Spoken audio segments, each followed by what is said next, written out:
அப்போ மீனாட்சி அம்மன் கோயிலில் ஏன் மொட்டை கோபுரமாக இருக்கு, அது என்ன விஷயம் தெரியுமா?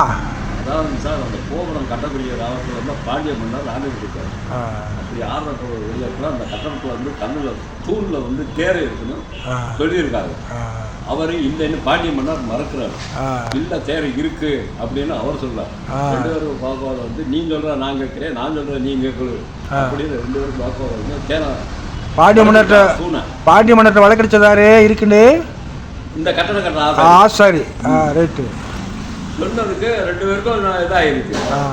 வாக்குவாதம் ஆகி நான் சொல்கிறேன் நீ கேட்கணும், நீ சொல்கிற நான் கேட்கணும்னோடனே உடைங்கப்பா அப்படி இருக்காரு. உடைச்சா உள்ள தேரை இருக்குது. அதனால தேரைங்கிறது தவளை மாதிரி இருக்கும், பின்னால் குஞ்சு பக்கம் கரவா இருக்கும். ஆமாம் கால் தேரை.